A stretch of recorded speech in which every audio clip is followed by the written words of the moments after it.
Let's briefly talk about these two phones. It moved the flash from this awkward position to here and replaced it with a dual symmetrical AI zoom flash. It also moved the infrared remote, flicker sensor and color temperature sensor here, changing from 3 large circles to 1 large and 2 small circles. Personally, I feel it's more refined and better looking than before.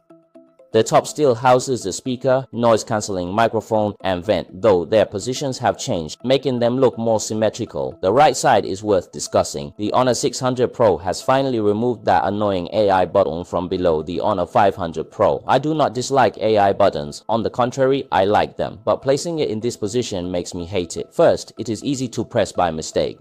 Second, when using a case, the cutout here feels awkward and ruins the grip. The bottom and left sides of the frames are identical. Let's look at the screens. Both are 1.5K LTPS displays. The Honor 600 Pro is 6.57 inches, while the Honor 500 Pro is 6.55 inches, and both use ultrasonic fingerprint sensors. The corner radius on the Honor 600 Pro screen is larger.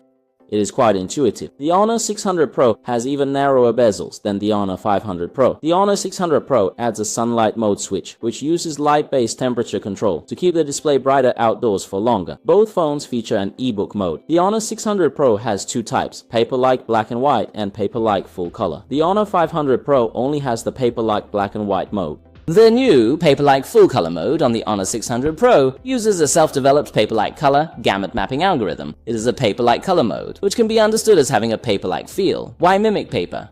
Because Darling paper is the primary paper used for textbooks. It features low contrast, low saturation, and irregular color gamuts. Its colors are gentle and less stimulating, which can reduce eye fatigue during long reading sessions. That is why we have a Darling paper color mode.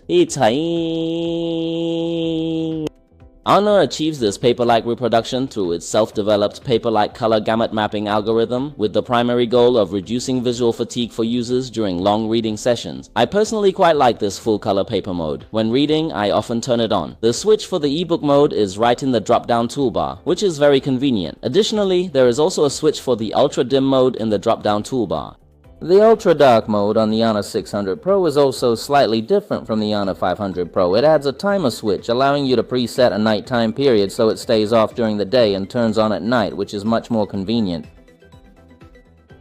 Now let's look at the Oasis eye protection settings. The Honor 600 Pro has also changed. It adds dot defocus dual eye protection, which is a feature similar to defocus glasses combined with dot diffusion glasses. You might be familiar with defocus glasses, especially parents with children who may have bought them to help control the progression of their children's myopia.